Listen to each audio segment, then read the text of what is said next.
பாண்டிச்சேரிக்கு trip plan பண்ணுறீங்கன்னா நீங்கள் ஃபேமிலியை சுற்றி பார்க்க ஒரு 5-6 ஸ்பாட்டு நான் சொல்கிறேன். இப்போவே இந்த வீடியோ சேவ் பண்ணிக்கிங்களா?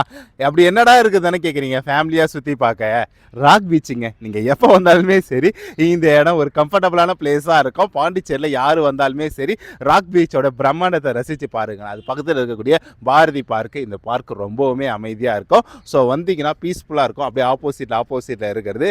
இதெல்லாம் தாண்டி மூணாவதாக ஒரு பார்க் எக்ஸ்ப்ளோர் பண்ணணும்னு நினச்சிங்கன்னா பொட்டானிக்கல் கார்டன் போங்க. இப்போ நியூவாக ரெனோவேட் பண்ணியிருக்கிறாங்க. கிட்ஸுக்குலாம் ரொம்ப ஃபேவரட்டாக இருக்குது அந்த பிளேஸு. அங்கே பார்த்தீங்கன்னா ஜாய் ட்ரெயின்லாம் இருக்குதுங்க. அதை தாண்டி நீங்கள் ஒரு பிளேஸுக்கு போகணும்னு நினச்சிங்கன்னா ஈடன் பீச் போங்க. இப்போ பார்த்தீங்கன்னா வந்து ஃபேமிலிக்கான ஒரு சரியான ஸ்பாட்டாக இருக்குது. போட்டிங் போகலாம், உஸ்டேரி லேக் போகலாம். அங்கே பார்த்தீங்கன்னா கருடா பார்க் இருக்குது. அப்புறம் பார்த்தீங்கன்னா வந்து போகோ லேண்ட் இருக்குது. இப்படி நிறைய ஸ்பாட் இருக்குது. ஃபேமிலியாகவே சுற்றி பார்க்குறதுக்கு வந்து நெக்ஸ்ட் டைம் நீங்கள் பாண்டிச்சேரிக்கு ட்ரிப் பிளான் பண்ணுறீங்க, அதுவும் ஃபேமிலியாக தான் ட்ரிப் பிளான் பண்ணுறீங்கன்னா ஸோ இந்த ஸ்பாட்லாம் மறக்காமல் விசிட் பண்ணுங்கலாம். ஸோ இந்த மாதிரி யூஸ்ஃபுல்லான கண்டென்ட் தர நம்ம பேஜை ஒரு ஃபாலோ பண்ணிக்கிட்டு போங்க.